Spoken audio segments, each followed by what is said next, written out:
All right, let's jump right into this explainer. Today, we're unpacking a truly fascinating study on something pretty much every business wrestles with: inventory optimization. If you've ever found yourself wondering how the world's most efficient companies always seem to have exactly what you need exactly when you need it, well, you're in the right place. We're going to be digging into some incredibly relevant research from the International Journal of Advanced Research and Science, Communication, and Technology, looking specifically at how modern inventory techniques are directly hitting the bottom line. To really grasp why this research matters so much, just picture the utter chaos of a disrupted supply chain. I mean, what actually happens when customer demand completely outpaces what you've got in stock? You get stockouts, you get plunging customer satisfaction, and yeah, you lose sales. But here's the kicker: overestimating demand is just as dangerous. The absolute core conflict of inventory management in today's wild, unpredictable market is finding that perfect balance. You've got to maintain optimal stock levels while simultaneously minimizing both your holding and your ordering costs. It is the ultimate balancing act, right? As the study points out, holding way too much stock means you're just bleeding cash on storage, increased insurance premiums, and obsolescence.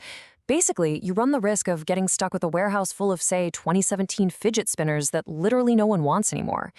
But on the flip side, holding too little gets you those dreaded stockouts we just mentioned. Bottom line, inefficient inventory management drains capital that you should be using for growth.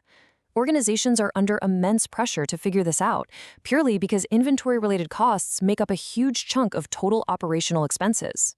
So moving into Section 1, Core Optimization Techniques, let's look at the foundational mathematical models businesses are using to actually fix this universal problem. To ditch the old-school guesswork, successful companies lean heavily on structured frameworks.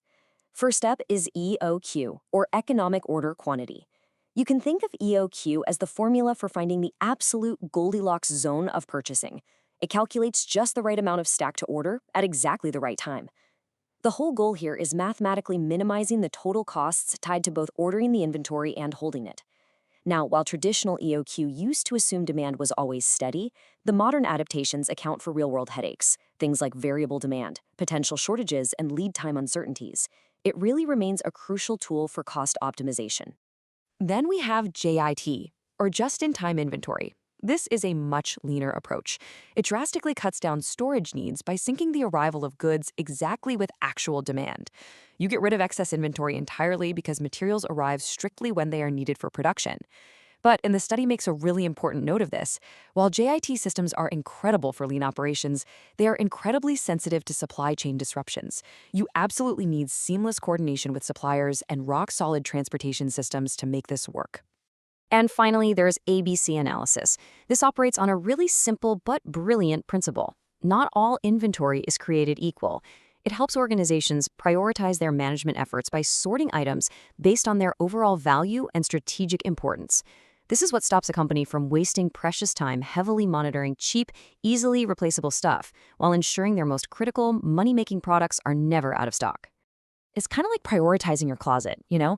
You dedicate your closest attention to those high-value A items that drive the most revenue. Category A items get strict monitoring and super tight control. Category B items, they hold moderate value, so they just need standard management. And Category C, those are the low-value items that you can manage with simplified, much looser controls.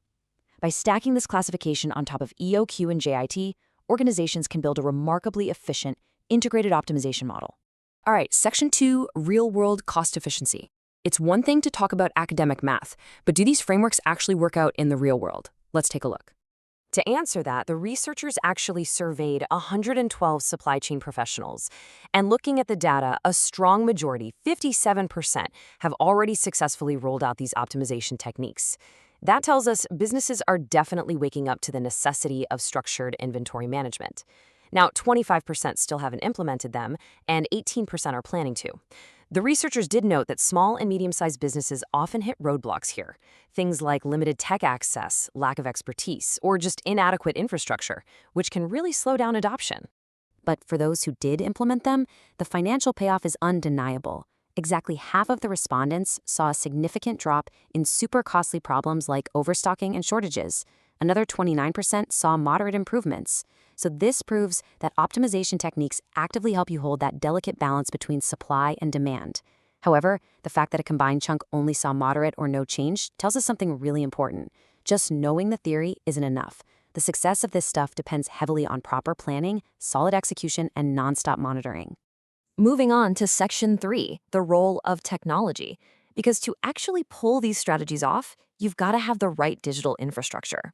With today's crazy global supply chains, juggling multiple suppliers, wild lead times, totally unpredictable demand, doing this manually is basically impossible. To run an integrated system that monitors EOQ, JIT, and ABC analysis in real time, you need digital tools. And the survey shows a major shift here. 52% of businesses are now relying on advanced tools like data analytics, cloud systems, and automation to drive their decisions. That is where the magic happens. These systems enable real-time tracking across the entire supply chain, triggering reorders without anyone having to lift a finger. Yet 30% are still stuck on basic systems, and 18% use no tech at all, which honestly represents a massive untapped potential for future efficiency gains. Which brings us to Section 4, AI and the future of predictive systems. Let's look at the next frontier. Integrating advanced tech like machine learning completely changes the game. It takes all those mathematical models we just talked about and basically puts them on autopilot. This lets organizations respond dynamically when the market gets weird. According to insights from Mind Inventory, predictive analysis is an absolute game changer. By crunching massive data sets, historical sales, seasonal trends, and market fluctuations, AI can automatically spit out highly precise reorder points and safety stock levels without any manual intervention. It effectively just strips the guesswork right out of demand forecasting. What's really fascinating about this insight from Mind Inventory is the focus on continuous adaptation. AI doesn't just run a calculation once and call it a day. It literally evolves alongside your business. Through ongoing feedback loops, the system learns from its own wins and losses. It constantly refines its algorithms to match whatever the market is doing.